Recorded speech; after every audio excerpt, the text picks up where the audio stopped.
174.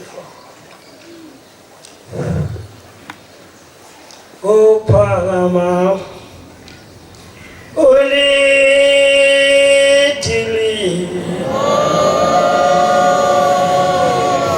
la sosoke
Nazaretha. Ngiyelele ibandla lonke likaNkulunkulu egameni loNyazi wezulu. Amen. Bangcwelele ithizwe kaMshumayeli. Asukumeni makholwa la ekhaya. Sibabaze ukuthi uNkulunkulu simbonile nawo. Besinenhlanhla ke enkulu bangcwele. Othe mayifika uNkulunkulu ekwandeni waphinda wadlula wesa ethemba lethu. Inkulu inhlanhla leyo bangcwele kithi esenzele uNkulunkulu. uShumayeli okhuluma ngomfundisi. Zithe ikhulume beyikhuluma enkozweni yakhe. Yathi khona abantu abadalelwa nje ukuthi bese emnyangweni wezulu bagcotshwe lo msebenzi kaNkulunkulu. Nje ikhuluma ukuthi umfundisi bekumgcotshwa. Nje umfundisi bekumgcotshwa lekhaya. Uzawafuka okwami Mshumayeli. Yakhumula ngeliya ilanga bangcwele. Tidekile umnyama kimi. Ngcwele igoli lonke. Ngaze ngawufika enesiwe. Ngathi mangithi thiya hamba ahlangana nomfundisi Gcweza.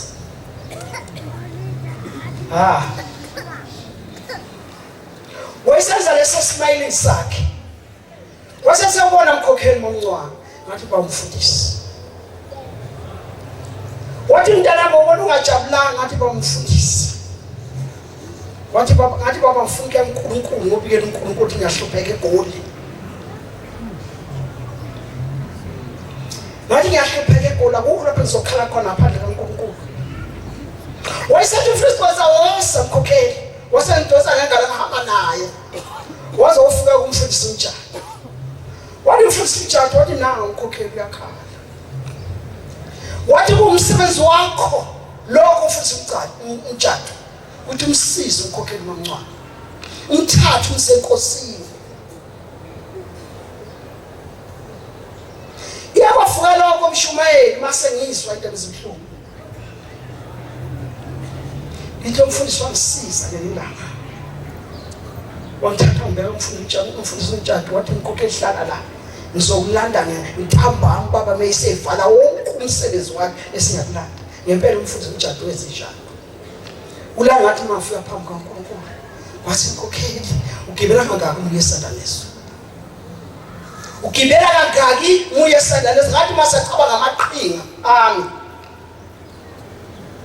uthi zonke ugibela amateksi a5 wathi uNkulunkulu hayi ugibela iteksi eyodwa wena uma uphuma ekhaya esandaleso njengamanje hamba esandaleso amen ngithi ke kwafuka lokho masithi ikhuluma kwakumgcotshwa lo bethi kwakumfundisi lo hayi kulungile mfundisi uvuma uNkulunkulu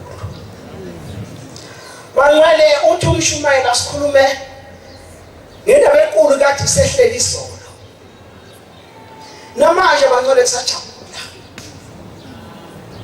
namanje sagcwele injabulo sasuthi namanje ethelena nje kwandeni ngeke ngisho umshumayeli uthi ngizweni kwandeni ngoba bengisuthi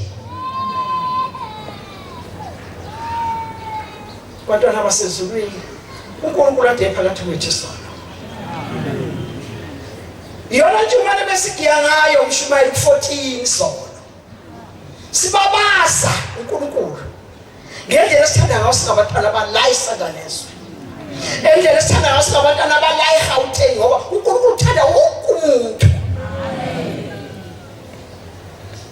wathi mayithi umshumayeli umkhokheli yangena baba nge31 ethemba lethu kwangathi ngiyaphupha bangcwele kanti yasikhathi umshumayeli ehamba eya le Judea ayakhuluma indaba la ekhaya eholo engqondweni angaza khuluma amakhosikazi ngathi sihleleni mhlawumbe uzothi baba sigibeze abameli behle bese kuye eJudea ngani naleso sithombe kodwa uNkulunkulu ngoba akacabangisisi komuntu cabanga nje uNkulunkulu ngoba uNkulunkulu wafuthi mshumani ukhabele ngiyakhupha nge31 ngethemba lethu yebo ngathi ngiyaphupha ngathi ngiyaphupha kancane wafika uNkulunkulu hayi mina nje ngasi wena mina ngangasi ukuthi kufanele ngenzeni makuthiwa nangu uNkulunkulu seqhamukile ngangasi kufanele ngenzeni ngake ngafula amehlo kaningi ukuthi ngiso ngempela imoto zasezulwini lezi ngoba masefika uNkulunkulu akekho umuntu ocabanga indaba omunye nomucabanga indaba yakhe mathiwa nje nangu uNkulunkulu omunye nomunye ecabanga lokhu usise yakithi ke mina phakathi akekho umuntu okwahlupheka njengami leli bandla uthi umuntu ohlupheke nendoda ngoba ibikhulumele kwezinye indawo uthi hayibo mngamphela lo namhlupheka nje ngintandane ngenamngani ngenani njengoba manje nje ngamdinga umngani mina abantu bonke balingana kimi enhlizweni yami bathanda ngokufana ohamba ngenyawo ohamba ngemoto ohlala ekhukhwini ohlala kumasabazi kuyafana lapho ngekhona utho khona ushaye lebonde ukuthi ubugqothi sefile angeke phela aphume nje athi mntanami ngasi konke ethamba ukhela amazi ngeglass uhamba wakha amazi akukho lutho omkhulu ngani sefile phela khona indlozi lokufundisa kodwa wayebona qala ukufundisa ukuthi vela unalutho lokuhlela ekhukhwini athi khela amazi mntanami ngeglass wakhe athi inkosi usise afuna nje ukushisa usiso ngithi bangcwele uNkulunkulu ade efikile ethemba lethu sona mina akuningi ngikubonanga okuningi bese luxoxela ngoba sefuna uNkulunkulu yedwa yonke indawo ngibheke ukuthi noma abantu ebangene ngendlela efanele yini angikwazi ukushaya ngezinto ngingenazo uNkulunkulu esefikile ngigijima matontolwana bese sekufika uNkulunkulu bantwana abasezulwini uNkulunkulu ngibonile bafuthu amen bungathi uqala ukumbona indlela bekhazimula ngayo esekithi bantwana basesadalesi hawu ngajabula mshumayeli ngajabula ngathi hawu namhlanje uNkulunkulu uyosibheyilela uNkulunkulu wami ngoba saqamba mange bandleni sathi ihholo likaNkulunkulu kanti sitsha amahholo siwabhalise ngamagama ethu yifa lemsi yethu hayi bangwele into enokukhuluma umsizi sahlangana emphefumulo sahlokohlwa lapha emasangweni ushuba ukukhabela zangangenela ngathi ithi ngiyangena nami lapho ngafika ipasi lami ephethe yonke impilo intanta lapha ecilothinta endlelo khona khonaze esigebengu ethenge ihholo ngamagama azo ngithi namhlanje uNkulunkulu bazobheyilela thina ukuthi esakusho ukuthi ihholo likaNkulunkulu ngempela ufile uNkulunkulu wasayine mina abantu bebhekile amen bona uzothaba anibona uNkulunkulu esayine ihholo lakhe kuyeyina likakhabela kuyelona kaMancwane kuyelonyazi amen wona lo mhlokodla laphana uthi kangeni ngoba bezigebengu thina mhlanje khulume bele wena umfimba lapha ya uthi akangeni bese ugebengu bothenga ihholo amagama abo ngoba befuna nje ukukhupha ngaleli bandla kodwa namhlanje uNkulunkulu bazobheyilela thina ukuthi asasukushokini okamaqiniso aphelele ukuthi ihholo lonyazi ufikile unyaka esayini ihholo lakhe hawu bantwana basesananese uNkulunkulu asibukholwa hayi usheba asibukholwa ngaleza kwethu uthi umshumayeli uma esebekile uncwane esekhulumile uncwane nami ihabula nje kudlula komgwaqo uthi mayisethi uncwane khuluma mshumayeli mkabela uthi umshumayeli uthi bantwana basesandaneswe uthi ngicela inkolo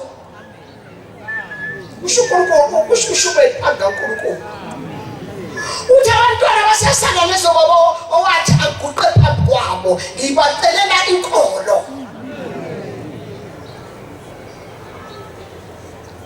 umsebenzi abawenzile benzele uNkulunkulu wathi ngicela ukuthi noma behambe endleleni base bangalaleli amanga hayi lokho khona kucoshile ngoba eqondene nami uthi usibafaka indlebe bangawalaleli amanga kodwa bona benamathela kubani onyazini nami ngithi namhlanje bantwana basesandanese usheba sibukholwa amen la ekhaya uNkulunkulu asipha amandla sifunde ukusebenzela uNkulunkulu into enyenze kuleli thempeli enamanje nisaqhubeka nawo nisayenza futhi nikhiphi ade ibali umfundisi lapha ekseni ngathi kuhle bayibonile lokho umnikele ukhiphela kule thempeli ninhliziyonye nikhiphela uNkulunkulu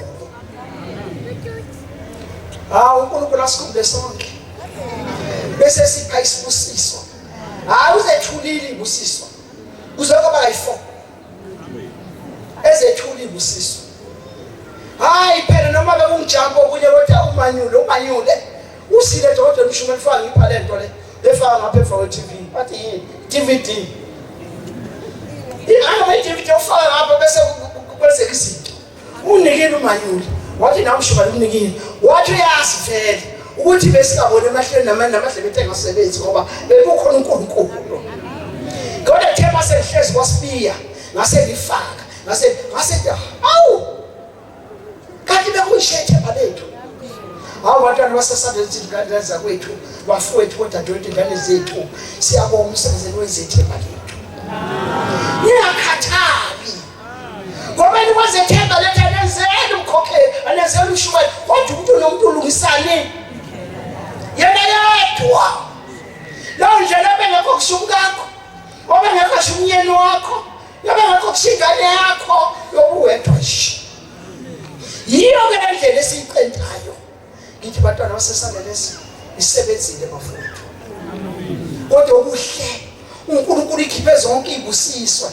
ekhiphela nina wathi abesela ethemba lethu abagulayo bathi baphile namhlanje wathi abanosisi wathi aliphele namhlanje bekusho uNkulunkulu wathi akhiphe ibusisa kayi4 nguswa kahle phela lapha ethembeni ngisho ukuthi nami ngithi bangani zakwethu ngakhathali undlela akabulali kwabamkhonzayo namanje mhlawumbe sazophitha uNkulunkulu asikhumbule emzini wasethembaleni iphinde lenze njalo futhi hey angazi uNkosi uthiwa kimi akuyona yami ngento Nkosi yami kodwa bekusho njalo oh ngithethele khona ilanga ethemba silele lapha ethemba lethu silele sathi siyalala hayibo sathi siyaphuma satholima ukhamka ama-truck amakhulu ngendlela esimanga ngafusa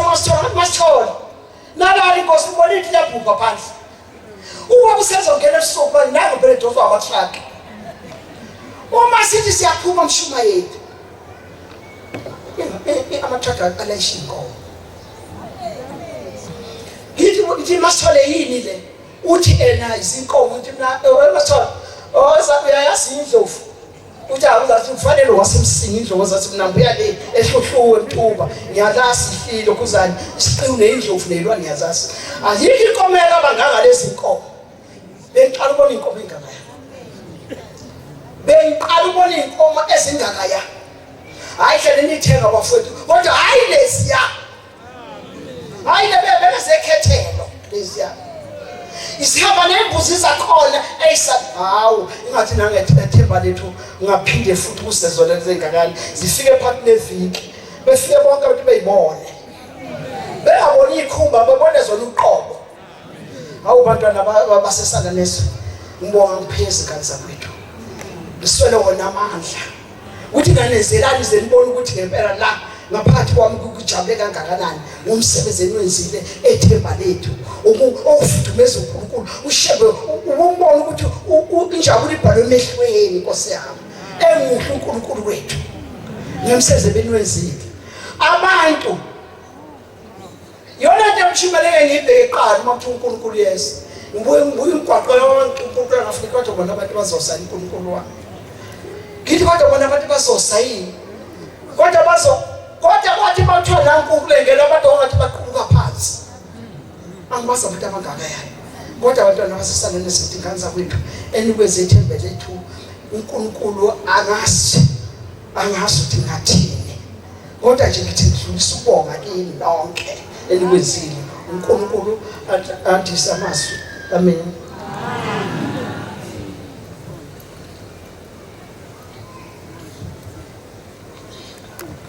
ebusuku nemini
Inkosi enkulu yasePhakameni.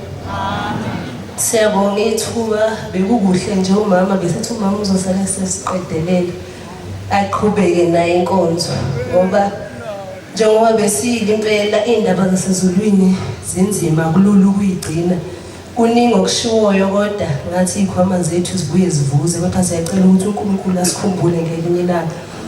Bekukuhle emzini wasekwandeni siyibonile inkosi emuhle uJehova wethu kanti nezulu lihloniphile ngomusa kaNkulunkulu. Bebethabala igoli liyana kodwa cha thina azange lize liqale ngisho ukuqala sikwazile ukusabatha kahle kusukela inkonzo iqala ekseni kuze kuyofika iphetha ntambama. Wakhuluma uThixo phambi kwethu beyinhle inkonzo kaNkulunkulu njengemihla yonke.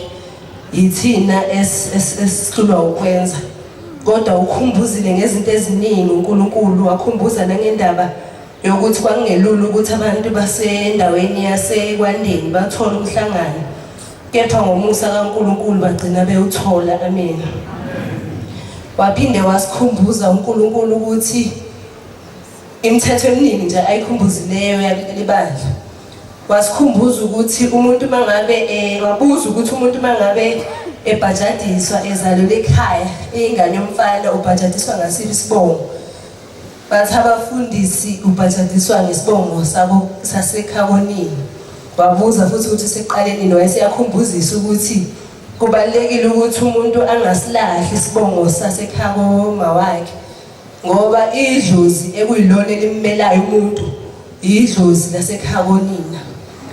Waphinde washo wathi noma ngabe kuthiwa uvakashile kubo kama wakho akufani njengoba usekhaya kwenu. Wathi ekhaya kwenu bayethi makusengwa bakwenzele amasi ngomlaza bese kuthi ekhaya koma wakho bakwenzele amasi ngamasi uqobo ngendlela okubaleke ngayo ekhaya komama lakho. Uyalile impela uNkulunkulu ngezindaba eziningi njengoba ngisho nje ukuthi okwasezulwini akufani nokwasemhlabeni ngoba kuba mhlambe bengisemcimbini othize ngabe ngikhumbula zonke izinto ebezenzeka i-step nge-step kodwa manje lezi ndaba zinzima azihlali. Waphinde wasikhumbuzisa uNkulunkulu ukuthi kubalekile ukuthi mangabe ukhala insimbi siguqe. Wathi uyemangale uma ukhala insimbi kube khona abantu abamile ngoba wathi uNkulunkulu kuze kuguqelwe lensimbi ngoba umzimba kababamkhulu waphumula ngo9 ingakho kunesikhumbuzo sika9 wase wayobekwa endlini yokugcina ngo6 ingakho ngo6 kufuneka siguqe nango9 sifuneka siguqe. Kubalekile ke bangcwele ukuthi ngempela lezo zinto lezo singasuki kizona ngoba uNkulunkulu uyakubonisa ukubaleka kwazo. Ekugcineni engikuzwile ukugcina ukuthi sengizohlala phansi uthe uNkulunkulu uthe wasichazela ukuthi uyeke mangale obaba sebethi uma kade efuna ukuthatha omunye wesibili lokho kusenze sazizwa sithi ukwenaba ke nathi sihomama lokho ngoba uthe akaza ngasho yena ukuthi umuntu akathatha umama wesibili aliphumi kuye lelo lizwi lelo kusuke umuntu mangabe ufuna ukumthatha umama wesibili ebona ukuthi kufanele amthathe kumele acele kuye umamkhulu kube imvume kaMamkhulu ukuthi hayi baba usungamthatha umamncane kuze azongisiza. Sizizweke sikhululeka uma omdala wethu ngisho kanjalo. Osibusese nekuzwile.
Siyayithatha inkosi enkulu yasePhalamende.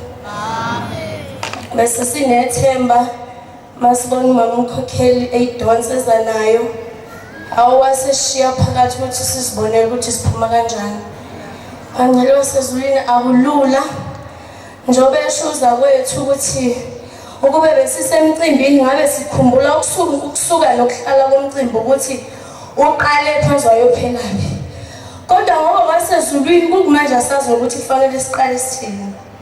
Angazi noma ukulahlwa na noma ukunganaki.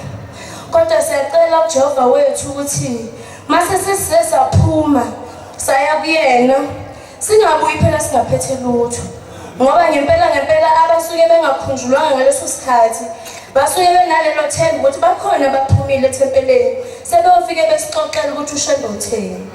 Kuyabe siyafika sibhenke imqondo nasazi ufike siqale sithini. Ngicabanga ukuthi kuyicala phambi kaMdala wensuku. Kodwa nami cha ngakuzwa lokhu wena sisimandlela ukuthi ithi inkosi impela mangabe singavumanga somamkhulu obaba bahoxa.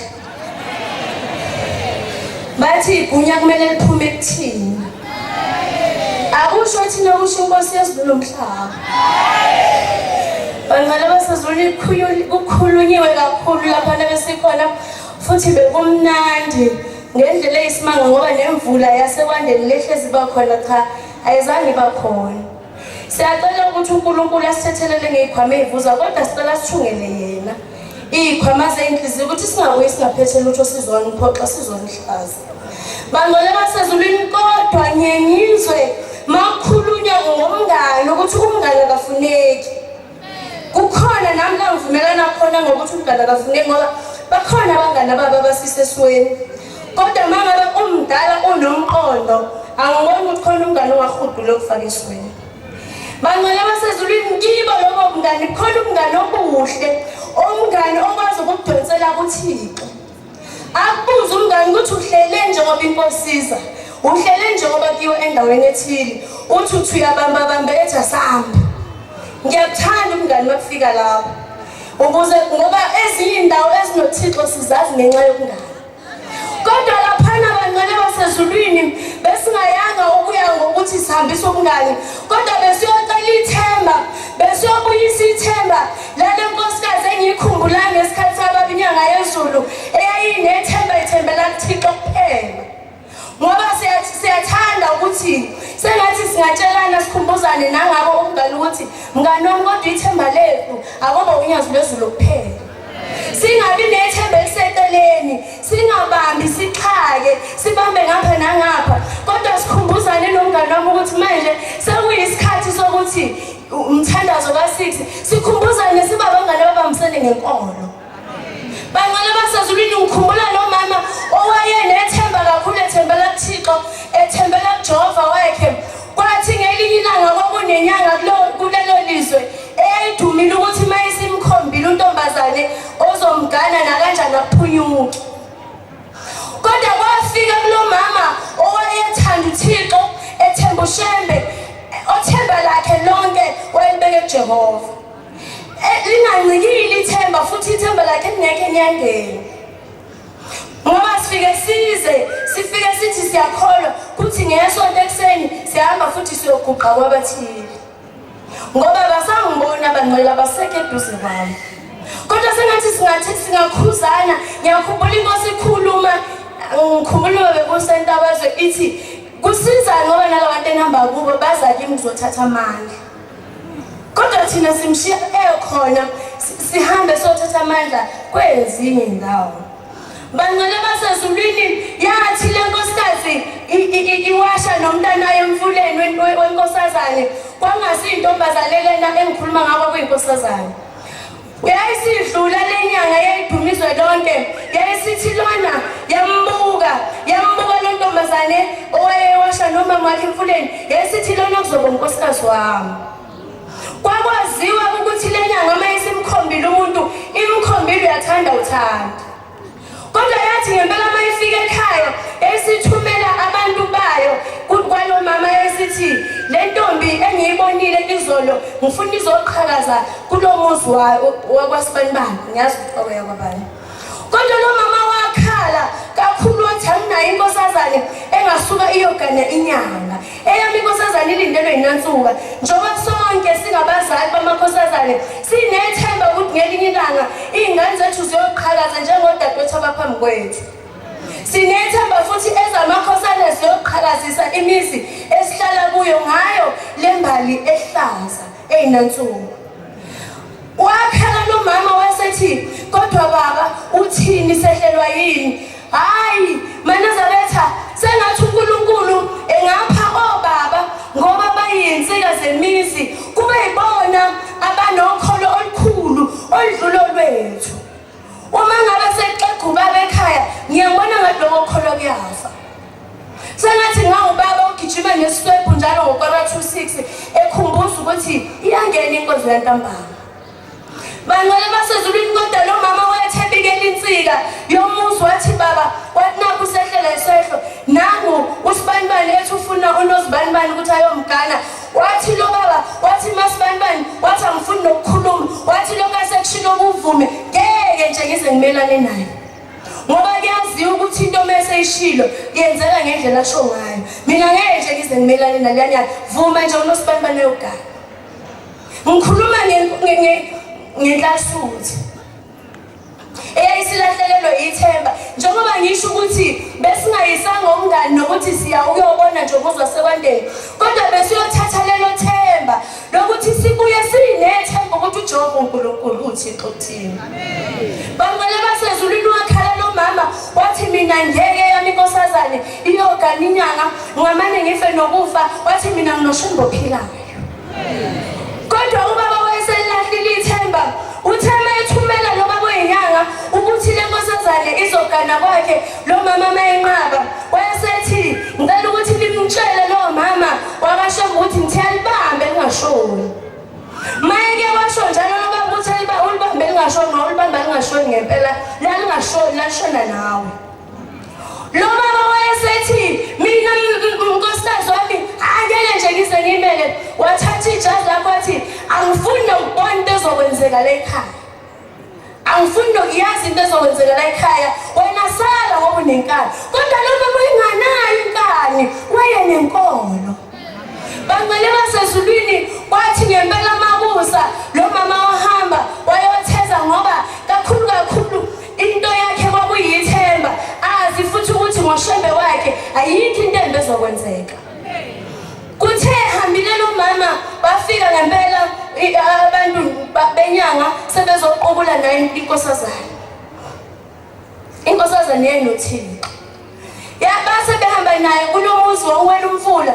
Mabefika nayo laphayana wafika wayibeka emva komnyango. Abayazi abasemakhaya ukuthi mawushaqiwe awuveli nje thusu unkosikazi kodwa kunezabe ezithile ezenziwa ukuthi unkosikazi.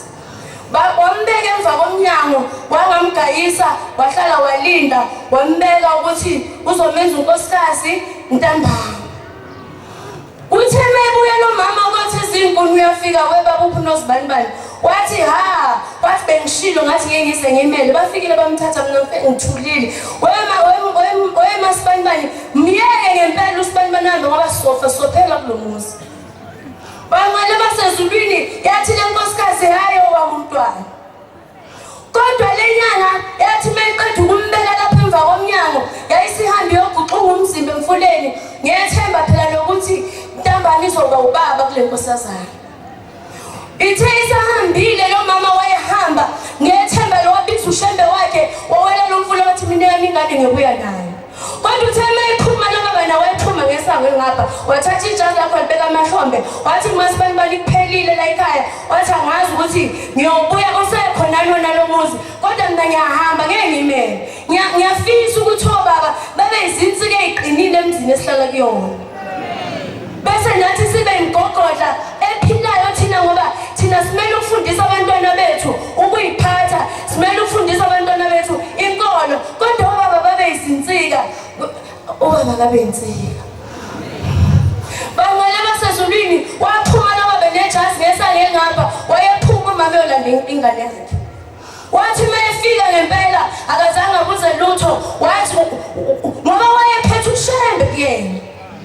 Wayesesho wathi ngizolanda inkosazane uthe ngempela bevula umnyango ngoba yayazi vele le nyanga ukuthi safe akekho umuntu ongangena mayisikhulumile yayinganakile nakunaka kwangane security ukuthi kuvinjiwe umnyango kodwa wathi mayifika wayithatha wathi asambe nozibanibani wathi siyekhaya wayidonsa wathola ukuthi vele ayikoniwa kuseyinkosazane nenkosazane isekhona enkosazaneni bangale basezulwini yathi mayifika inyanga ibuye emfuleni yathola inkosazane isekho yathi yathi lo nkosikazi yathi umzwani akangazi wakwangitshela ubani wathi alibambe lingashoni bangale basezulwini thenga bakamali yoshona inkosikazi ngapha yayigqoka ivatho zayo zasezulwini yayihlala ilinda ihlabelela nenyanga ngapha yayimix izinto zayo yaqala yajikijela ngendlela ejikijela ngayo ababebuka laqala izulu kade libalele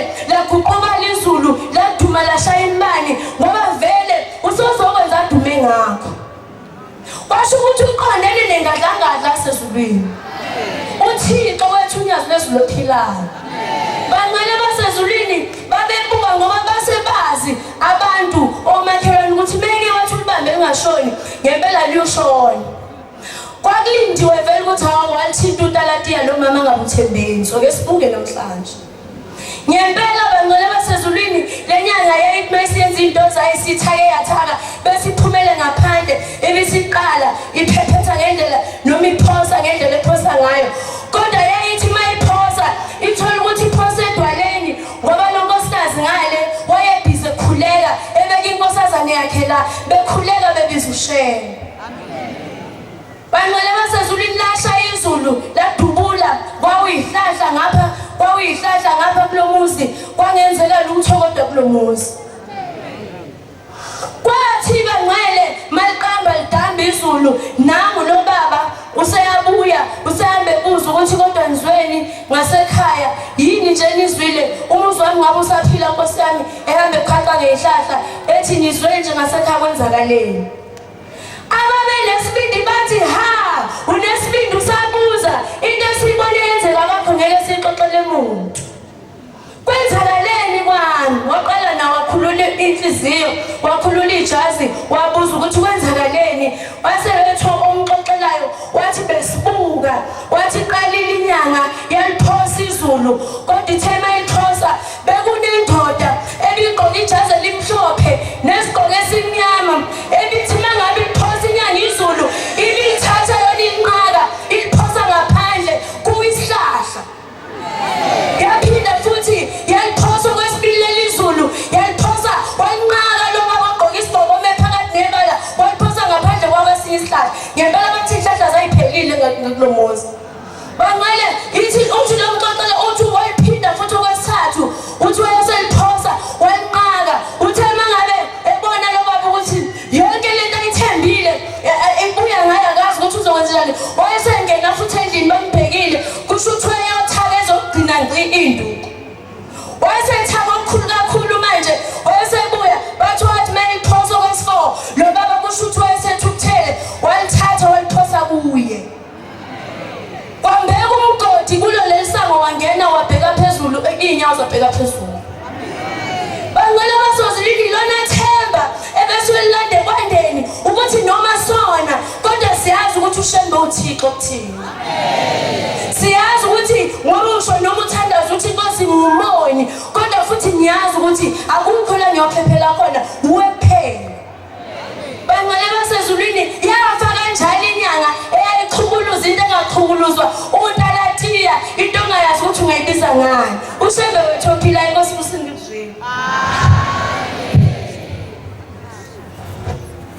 idwala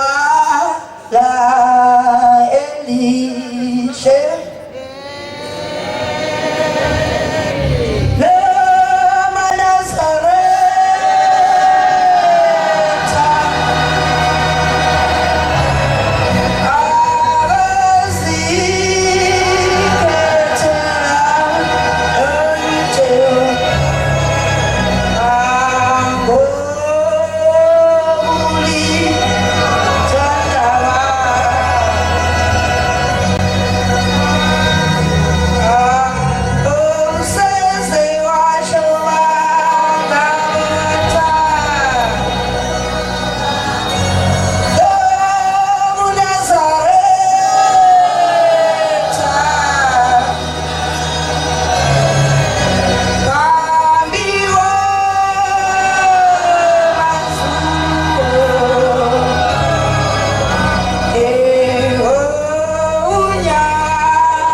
ayikhethe inkosi yokuphakama kaNazaretha. MaNazaretha engcwele suma nokuzibongela kuba uNkulunkulu ahlembe ongushembe usithwalile sesafika endaweni yakhe engcwele yasekwandeni enothando nathi singabantwana.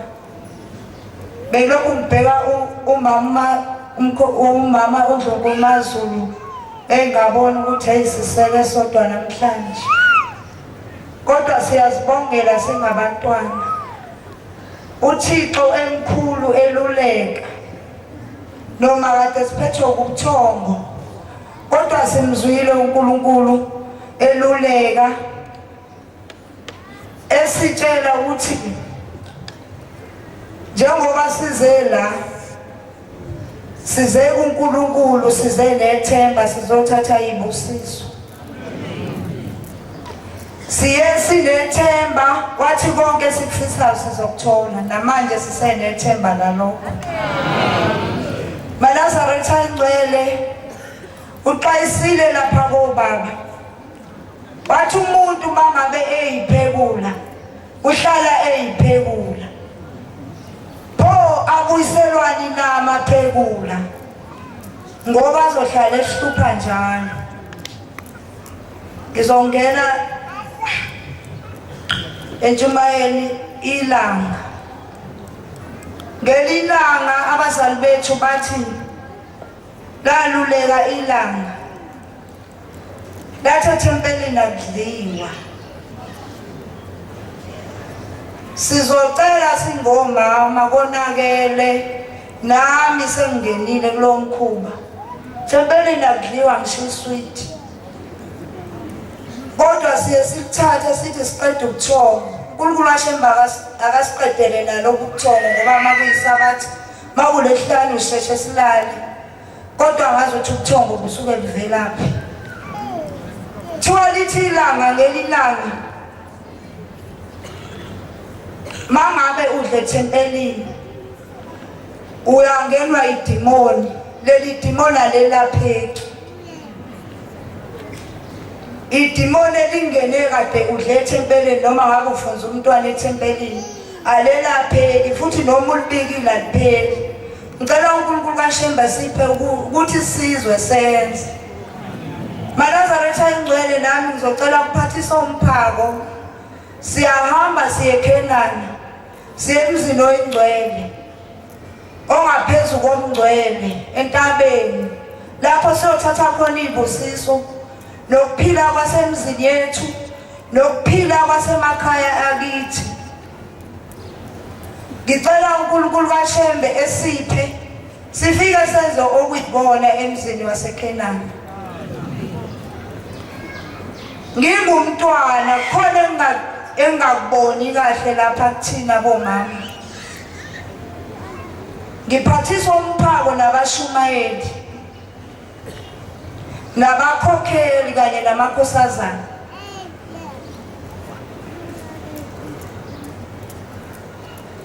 Emakhaya sikhule emakhaya anolinda, saphinde sagana emzini enamakhaya anolinda amatshamhlophe. iNazaretha lwachitha amanzi ngaphakathi ekhaya emzini onolinda namatshamhlophe, liwachitha ngaphandle. Kodwa lapha eKhenani kunento engiyibukayo ngingumntwana. Ngiyacela uNkulunkulu kaShembe siphe ukuthi senze kahle. Kunabafana abamba imgodi bethu 10 rand umgodi. Mina ngikhule ngesikhathi senyanga yezulu, bengihamba nogogo bangamaNazaretha. Njalo mina bengumntwana oyochitha ibhakede ekuseni namanzi okugeza. Lishone ngaphi leli bhakede eMaNazaretha? Lo muzi kaNkulunkulu esiyumba imigodi eminingi kangaka sizofika esithini ezulwini sichitha amanzi okubhava, sibhava umzimba. Ngicela uNkulunkulu kaShemba asiphe uthando, asiphe ubunono basezulwini, asiphe ukuyithanda. Sikuyeke akukuhle lokhu kuthiwa ingilosi ziyadilaya zihambe zithatha imithandazo ka4. Kawumbe mafika umgodi phambi kwedokodo lakho noma eceleni kwedokodo lakho wamanzi ngokwakho ubona ukuthi izofike ithathe into enhleni. Ngicela uNkulunkulu ashemba siphe uthando, siphe umusa. Nkosi wokusisela ikuzwini. Azi usisi Yalithanda